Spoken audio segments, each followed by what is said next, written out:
The restaurant buzzed with the usual evening energy, the clinking of glasses and the soft hum of conversation filling the room. Maria, a young and diligent waitress, moved gracefully between tables, balancing trays stacked with food and drinks. Her uniform was crisp, her demeanor polite, and her eyes carried a quiet confidence that came from years of working hard despite the world underestimating her. On this particular night, the air seemed heavier with tension, an invisible undercurrent that Maria couldn't quite place. At one of the private booths sat a man whose presence dominated the room, a millionaire, known not just for his wealth, but for his arrogance. He had sharp eyes that seemed to scan the room with entitlement, and his laughter carried a cutting edge that made the other patrons shrink slightly in their seats. Beside him sat his teenage son, a boy who never spoke, but communicated in the subtle, expressive ways only those attuned could understand. The boy had been deaf since birth, and his father, in his characteristic blend of pride and cruelty, seemed to use this as a weapon, a way to test the patience of those around him. Maria approached their table with a warm smile, placing the menu before them. The millionaire's eyes darted over her, evaluating, judging, a smirk curling his lips. "Bring the best wine you have," he said, almost dismissively, before leaning back in his chair and fixing his gaze on Maria. "And while you're at it, talk to my son. He's deaf," he added, his tone laced with mockery. There was a pause, pregnant with tension. He expected hesitation, embarrassment, perhaps an awkward apology, but Maria met his gaze steadily, her hands folded lightly in front of her, her calmness radiating a subtle power. The millionaire chuckled, leaning forward slightly, relishing what he assumed would be an awkward and humiliating moment. "Go on," he said, almost taunting. "Make an effort. Let's see if you can handle it." Maria nodded once, politely, and turned to the boy. She crouched down slightly so her face was at his level, maintaining eye contact and smiling gently. Instead of panicking or faltering, she used her hands with fluid grace, citing words as clearly and beautifully as she could. She didn't rush, didn't stumble. Her movements were precise, intentional, almost poetic. She began asking the boy simple questions: his name, what he liked, his favorite food. And soon the conversation evolved into laughter and shared jokes, the boy's expressive face lighting up with delight. The millionaire leaned in, eyes narrowing, a frown beginning to crease his forehead. His son, who rarely showed such emotion around him, was now animated, engaged, and smiling broadly. Maria's talent for connecting without words, for bridging a world that the millionaire often ignored, was quietly, devastatingly effective. What happened next was subtle yet powerful. Maria noticed that the boy's father was struggling to hide his frustration, his laughter now nervous, almost forced. She continued, signing naturally and effortlessly, laughing when the boy mimicked her motions, showing him simple tricks, and encouraging him to respond creatively. In 3 seconds or perhaps it felt like 3 eternities, the atmosphere shifted completely.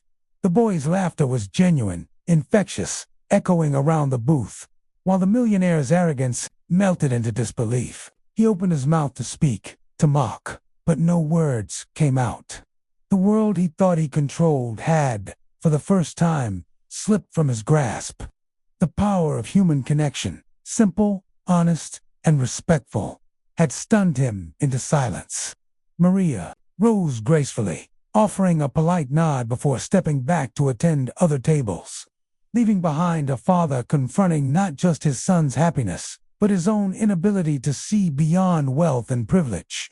And as she moved, the other diners who had witnessed the scene whispered among themselves, admiration for her courage and skill spreading like wildfire through the room.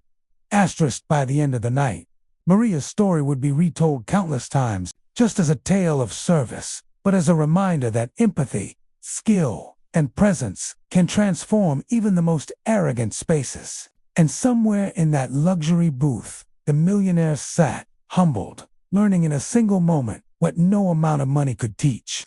That respect, attention, and genuine human connection hold a value far beyond wealth. Asterisk the next day. Word of the encounter spread beyond the restaurant's walls. Social media picked up the story, almost immediately. Videos, snippets, and stories of a young waitress who had bested a millionaire with nothing but her kindness and skill went viral. Maria woke up to notifications pouring in, messages of admiration, and even offers from organizations wanting to support her passion for helping the deaf and hearing impaired community. But she stayed grounded, refusing to let fame change her, returning to work the next evening with the same humility and grace that had always defined her. Asterisk meanwhile, the millionaire's world had shifted in a way he hadn't anticipated. Meetings were less satisfying, his wealth seemed less impressive, and he found himself thinking about the moments at the restaurant with an intensity that surprised him. He saw his son in a new light, realizing that he had underestimated the intelligence, humor, and depth of a child he barely tried to understand. That simple, 3-second exchange had exposed cracks in his own arrogance that money could not fix. Determined to regain some control, he tried to teach his son properly, mimicking what Maria had done. But the boy resisted. He wanted the authenticity, the ease, and the warmth Maria had offered, not the performance his father expected. Asterisk for Maria. Life continued, but the experience empowered her. She realized that the smallest actions, performed with care and skill, could reverberate far beyond their immediate context. She began volunteering at a local community center, teaching children to communicate through sign language, sharing the lessons she had imparted not just in words, but in spirit. The millionaire, quietly observing his son's newfound joy, began to reconsider his priorities, seeing that connection mattered more than dominance. Understanding mattered more than authority. Asterisk the story climaxed when the boy, now confident and happy, signed a simple phrase to his father, "I like her." It was both a declaration and a lesson, delivered in the purest, most innocent form of communication. The millionaire's response was a mixture of shame and realization, a profound acknowledgement of the impact Maria had had on both their lives. And in that moment, viewers online, offline, and in the hearts of those who heard the story saw something extraordinary. That courage and kindness can transcend fear, wealth, and power. Asterisk. As the narrative continued to spread, Maria's quiet heroism inspired a wave of appreciation for people who bridge gaps between worlds, for those who teach us that humility, intelligence, and empathy are powerful tools. And through it all, Maria never sought fame. She simply smiled, continued her work, and touched lives in ways the millionaire and the wider world would never forget. Asterisk. So, to all of you watching this story unfold, remember this. Extraordinary moments can happen when ordinary people choose to act with courage and heart. If you've been inspired by Maria's strength, her grace, and her unwavering ability to connect, hit the subscribe button right now and join our community.